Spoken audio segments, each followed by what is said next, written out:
Hey guys, today I'm going to show you how to find out why your tire light indicator is on. As you can see, the light is on the right side. So what you're going to need to do is use your steering wheel control pad on the left side. You're going to use the menu on the top right here, and you're going to go to the fourth one, and then you're going to press down and down. As you can see, my tire pressure on the left rear is 28 psi. And all the other ones are 33, 32, and 33, and they're all fine in the range. And so I'm going to check what is wrong with the left rear tire. So to jack up your car, I'm using the rear suspension member to jack up both of the rear tire. I'm going to show you right now.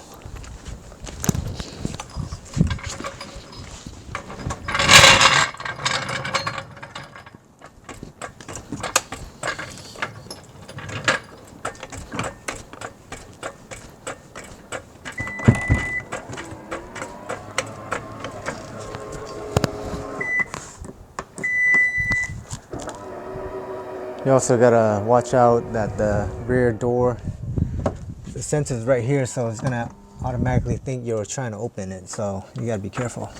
Alright, after you're done lifting the vehicle up in the rear, you want to go ahead and find the pinch well right here and put your jack stand underneath and support it and lower it down so that it will lay on the jack stand right here. After that, you're ready to work on your tire. So now I'm removing the wheel lug nut with a 19mm socket. I'm using a breaker bar as well to break loose this nut.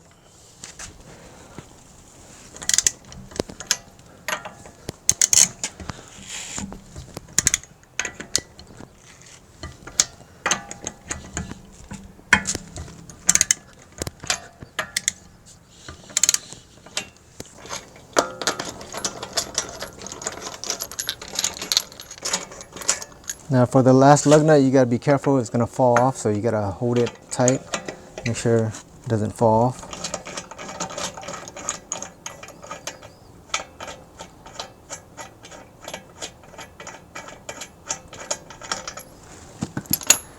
Then with two hands, you're gonna pull it off.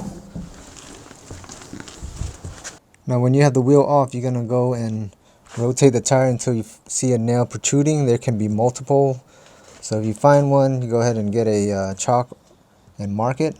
And as you can see, I found one right here that's causing the leak. And you keep rotating until you don't see any more. Sometimes there could be multiple, you just never know. Alright, to make sure that is leaking, I have a spray bottle. You just add water and just spray onto the nail. And as you can see, it's actively bubbling.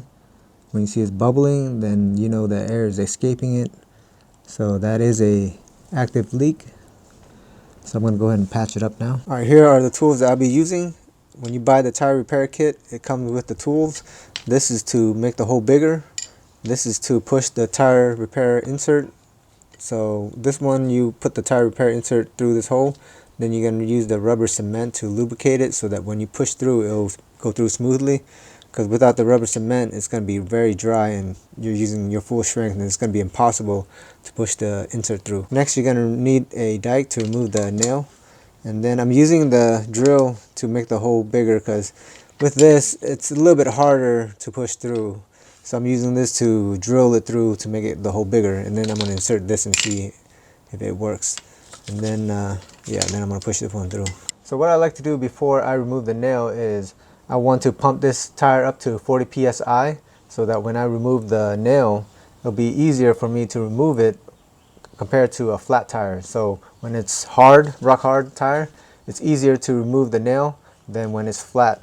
And then when you patch it as well, it's a lot easier when it is still stiff instead of flat, because I've tried it and it doesn't go well. So you want to pump it up to 40 psi or 45 psi, and then you want to remove the nail and then do the insert. Alright, when you're ready, go ahead and remove the nail.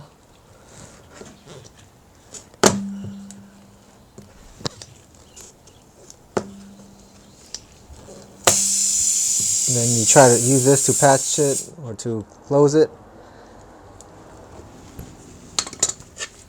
And then now I'm using my drill to make the hole bigger, because as you can see, it's not big enough. And this you're using this as manual, and it's gonna take forever. So I'm using my drill to make the hole bigger.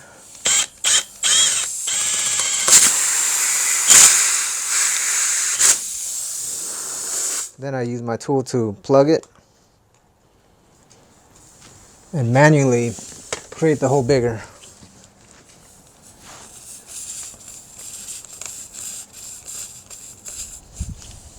All right.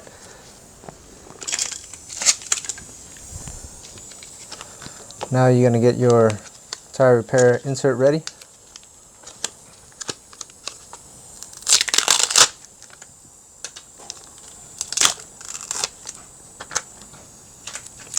You're gonna need the rubber cement to help you push it through.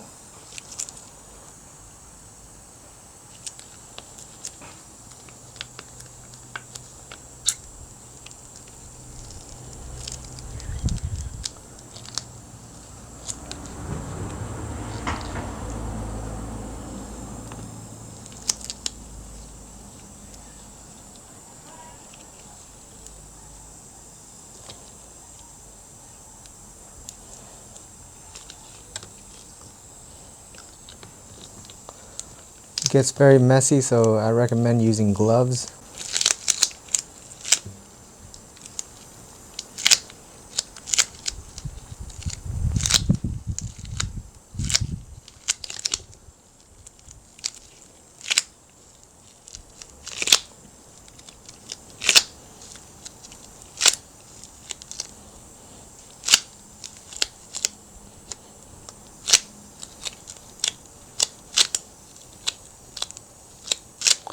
So once you get it halfway through like this, then you're ready.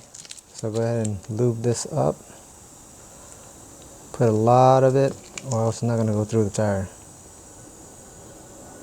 All right, when you're ready, remove this, and then you're gonna insert this one in.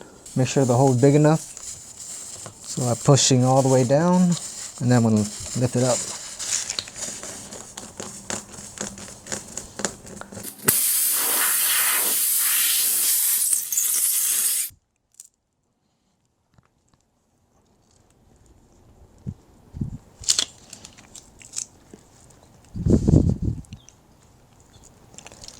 Yeah, they're really stiff. All right, it's pretty much in, so I'm gonna pull it out.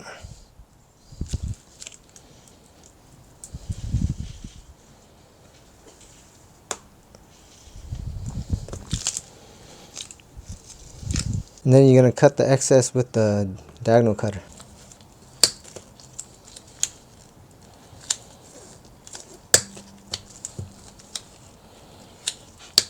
And now you're ready to put the tire back on the car. Leaking or not? So there's no active air leak right now, or else you'll see like constant bubbling over here, but there's none. All right, find your 5 holes and lift it on top of the stud. And then you can use one lug nut to tighten it in so that it'll hold the wheel up, and then screw in the 4. I'm just using a electric impact gun to tighten it faster, but when you're done, you're gonna lower it down to the ground, and then you're gonna torque it to 76 foot-pound.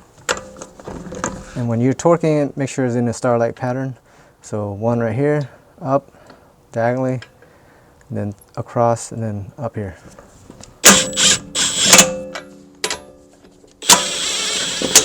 So that it'll distribute the pressure evenly.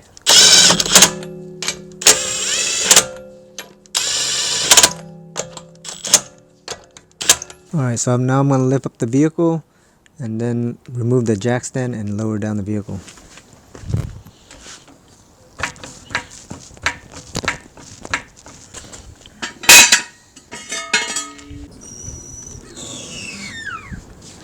So I have my torque wrench set at 76 foot-pound.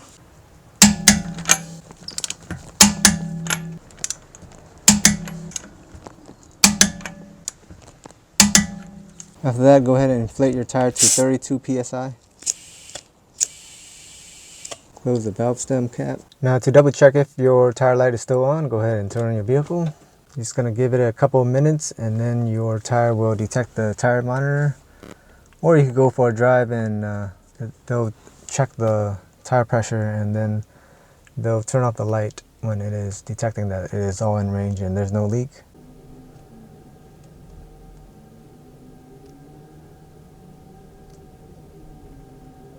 So as you can see, I took it for a test drive and the tire light is off and the tire monitor is detecting all the tire pressure on all four.